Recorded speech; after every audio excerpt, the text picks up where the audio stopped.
Bonjour à tous. Vous êtes débutant, ou bien ancien étudiant d'art, ou bien toute autre chose. Quoi qu'il en soit, vous désespérez de ne pas pouvoir exploiter votre potentiel. Permettez-moi de vous mettre le pied à l'étrier et accueillez le dessin à bras ouverts.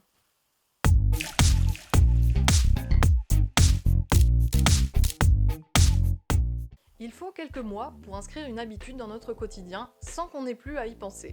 Du coup, voyez le dessin comme une course d'endurance. Forcez-vous à croquer quelque chose tous les jours, même si cela ne vous prend que 5 minutes. Dessinez de tout. Recopiez des choses que vous aimez.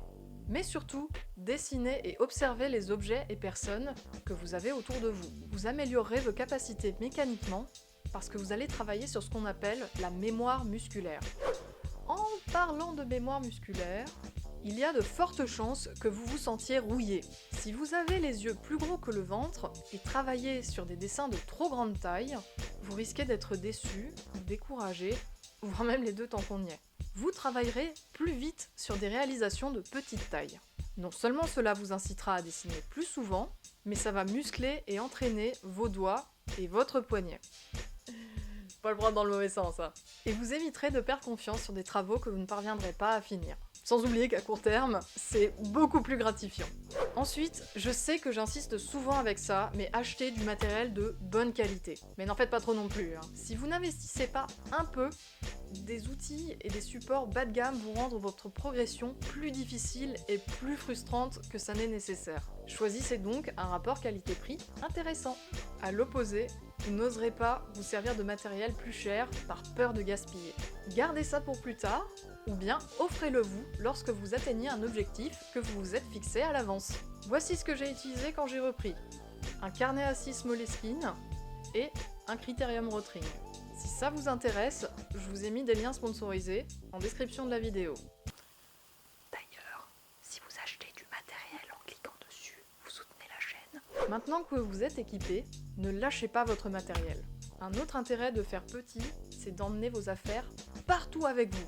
Et lorsque vous êtes hors de chez vous, c'est bien plus simple avec un matériel de poche. En sortant de chez vous, vous sortez aussi de votre zone de confort géographique et ça apporte spontanéité et fraîcheur à votre travail. Mais si vous n'avez pas le temps, quand est-ce que vous pouvez dessiner ? Travail, enfants, sport, animaux... Voici ce que je vous propose. Profitez de toutes les micro-interruptions de votre journée pour sortir votre carnet. Vous avez le temps de saisir votre téléphone ? Attrapez le carnet à la place. Si vous prenez les transports en commun, c'est un excellent moment pour ça. Dessinez discrètement les personnes qui vous entourent. En plus de ça, vous aurez un sentiment de productivité gratifiant. Le dernier point, mais pas le moindre, c'est la persévérance. Au début, et ça risque de durer, vous allez trouver vos dessins affreux. C'est tout à fait normal. Efforcez-vous de ne pas faire attention au rendu final de vos croquis. Les dessins qu'on fait pour apprendre n'ont pas du tout la même apparence que des œuvres finies. Ils sont l'empreinte de votre cerveau qui apprend. Mettez-vous d'abord à l'aise avec votre propre geste. Apprenez à connaître votre propre matériel. Le reste viendra plus tard. C'est promis. Vous pouvez vous inspirer du travail des autres artistes, mais ne vous comparez pas à eux. C'est une erreur. Concentrez-vous sur ce que vous faites et ne vous laissez pas impressionner. En conclusion, soyez patient. On l'a dit au début de la vidéo, l'habitude de dessiner peut prendre des mois à s'installer. Les progrès risquent de prendre encore plus longtemps avant de montrer le bout de leur nez, mais ça viendra assurément. J'espère que ces conseils vous auront servi. Dites-moi comment ça s'est passé pour vous en commentaire. Si vous avez d'autres idées pour se remettre dans le bain, partagez-les nous aussi. Si vous ne voulez manquer aucune vidéo, abonnez-vous à la chaîne et cliquez sur la petite cloche.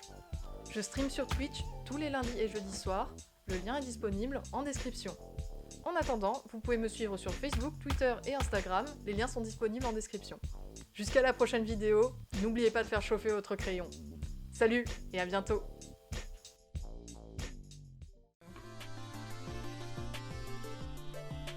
Voilà.